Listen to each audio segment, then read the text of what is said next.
Well, 13 days in and still no end in sight. Thanks for joining us here at 6. I am Hoyt. Faith has the week off. Tonight we continue our coverage of the stalemate at the nation's capital that's left millions without a paycheck for nearly 2 weeks. And according to House Speaker Mike Johnson, that wait isn't anywhere near over. In a news conference today, he warned the shutdown could drag on into historic territory unless Democrats come to the table to help pass a Republican-sponsored short-term funding bill. He also quoted something said by then President Barack Obama back in 2013, saying at the time that he wouldn't pay a, quote, political ransom in exchange for reopening the government back then. Johnson said that's how Republicans feel now that the shoe's on the other foot. Tomorrow, senators are expected to vote for an 8th time on a resolution to reopen the government. The House remains in recess with no plans to return until the Senate acts. And throughout our coverage these past 2 weeks, we've showed you how the shutdown is affecting us here at home. And tonight, TH11's Maya Ellison went to Pine Bluff to learn more about how one food bank there is preparing for the uncertainty that lies ahead as thousands of federal workers receive termination notices in the coming weeks. Them already done. All of them done. All hands were on deck Monday morning,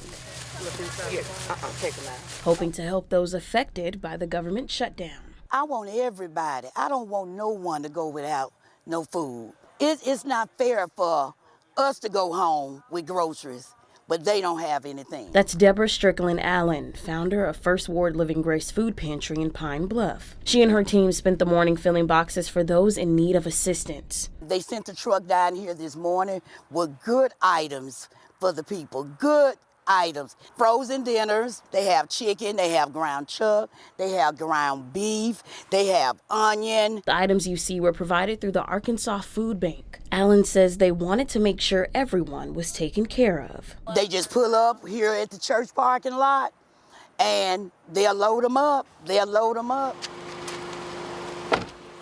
Thank you. CBS News reports that federal employees began receiving layoff notices Friday, and more than 4,000 federal workers could soon lose their jobs. That's thousands of families now wondering when they'll see their next paycheck. We have 17,000 federal employees within our Central Arkansas service area.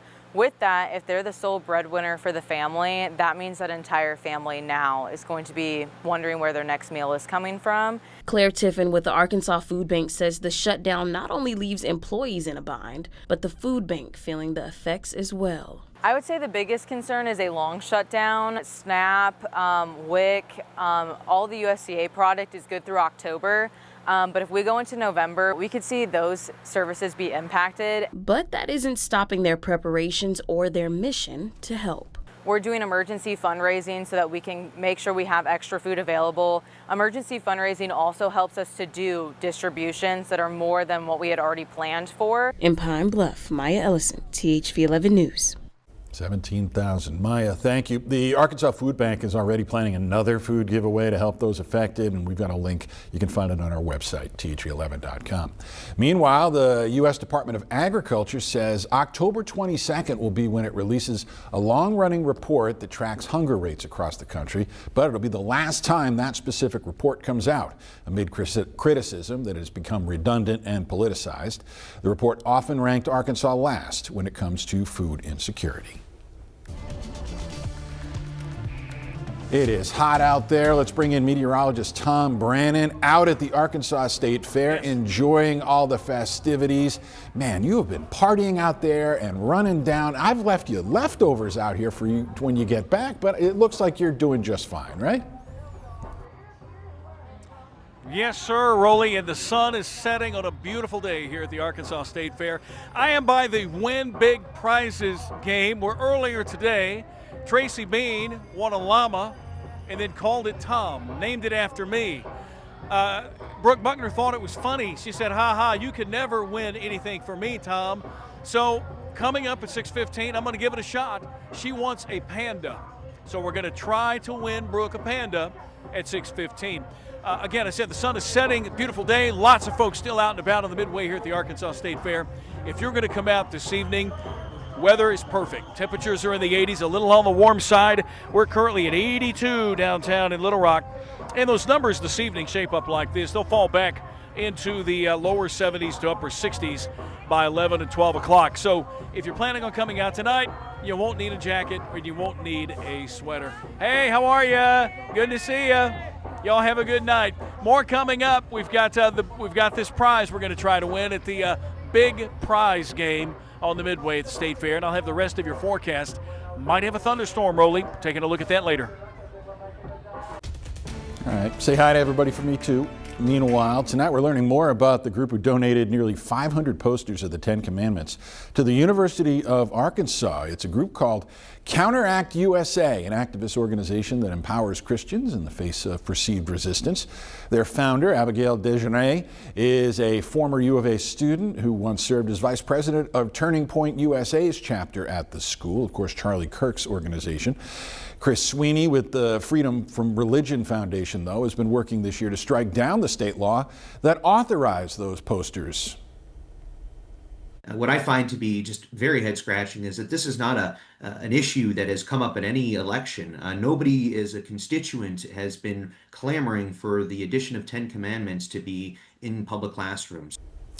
To give you a reminder, the state law, Act 573, that passed this past spring, requires public schools, including colleges, to display those posters in every classroom as long as they are donated. Attorney General Tim Griffin has now launched his One Pill Can Kill initiative at a private college. It arrived to Central Baptist today. The program teaches students how to spot an opioid overdose and use naloxone to save a life. Griffin says it's vital knowledge that could help a friend, family member, or even a stranger. The campaign is funded by the opioid settlement money and will expand to even more Arkansas campuses as the year continues. Well, tonight, Little Rock firefighters are getting an historic contract boost. Today, Mayor Frank Scott Jr. and city leaders announced raises, health initiatives, and long-term investments in the department. The new 3-year contract gives firefighters consecutive 5% raises going back to 2024 and running through 2026. It's the largest financial commitment in the department's history. It also addresses health concerns with routine cancer screenings and a plan for carcinogen-free gear. The agreement is something everyone says will help firefighters do what they do best. Increases like this are not just appreciated, they are necessary. They allow our members to care for their families with peace of mind while continuing to serve the citizens of Little Rock with excellence and dedication. As we celebrate this historic step forward, we remain focused on what matters most, the safety and well-being of our community. City officials also highlighted $4 million in recent investments, including funds from the American Rescue Plan to support facilities, equipment, and training. Well, if you've got a Samsung or a Google device, not one of these Apple tablets, you can now download your state ID, like your driver's license, straight to your Samsung or Google wallet on that phone. It follows the rollout of the Arkansas Mobile ID app back in March. More than 40,000 Arkansans have since downloaded it, but now Android users don't need the app at all. They can get their ID digitally. The state finance department says you can use the mobile ID to purchase alcohol and help you board your next flight. If you're going to board a flight now, you can do it via your Arkansas Mobile ID. We've confirmed that, approved it through TSA. So when you go to XNA or Little Rock and you're boarding that flight, you can just show them, you can hit your wallet, pull up the Arkansas Mobile ID, and that works to get you onto that flight. The DFA is also working to roll out ID accessibility to Apple devices. They expect that sometime early next year. Now, you don't need your mobile ID to get into the Arkansas State Fair. It saw a strong opening weekend and near record crowds on opening day, and that's where we find THV 11's Brooke Buckner tonight. Brooke, how are things going out there? Hey, Rolly. It's turning out to be a really nice night here at the State Fair. Earlier, if you guys saw our 4 p.m. streaming show over on THV 11 Plus, Tom and I, we were a little sweaty, I'm not going to lie to you. People here are dressed like it's summertime, but I think as the sun is starting to set, it's starting to feel a little more comfortable out here. I currently feel like I'm in a food coma. I just had some really good barbecue nachos, and I'm still thinking about them. That was like 30 minutes ago, but anyway, I'm happy as can be. Like, I'm content, and I think these families next to me are too. People are still coming in the gate. That's where we're located right now. A lot of friendly faces have come over and said hi, and they've also gotten their wristbands because today today is THV 11 Mission Home Day, and we partner with the Morgan Nick Foundation, so hopefully kids won't get separated from their parents or guardians, but that's what these wristbands are for, to help them find them in case that ever did happen. But it's a really, really nice night out here. I guess we can give some credit to the weatherman, Tom. I know he's a few feet behind me trying to win me a panda. Tom, no pressure, but I'm really counting on you to win me one. Well, since you told me, Brooke, that there's no way you're going to win me a panda, Tom, but go give it a shot. I thought I'd give it a shot. I'll also have a little competition. Our sports guy, Tyler Cass, decides to show up. If either one of us win, the panda goes to Brooke, Tyler. After the break, the forecast, and a look ahead. We got a little chance of thunderstorms by the weekend.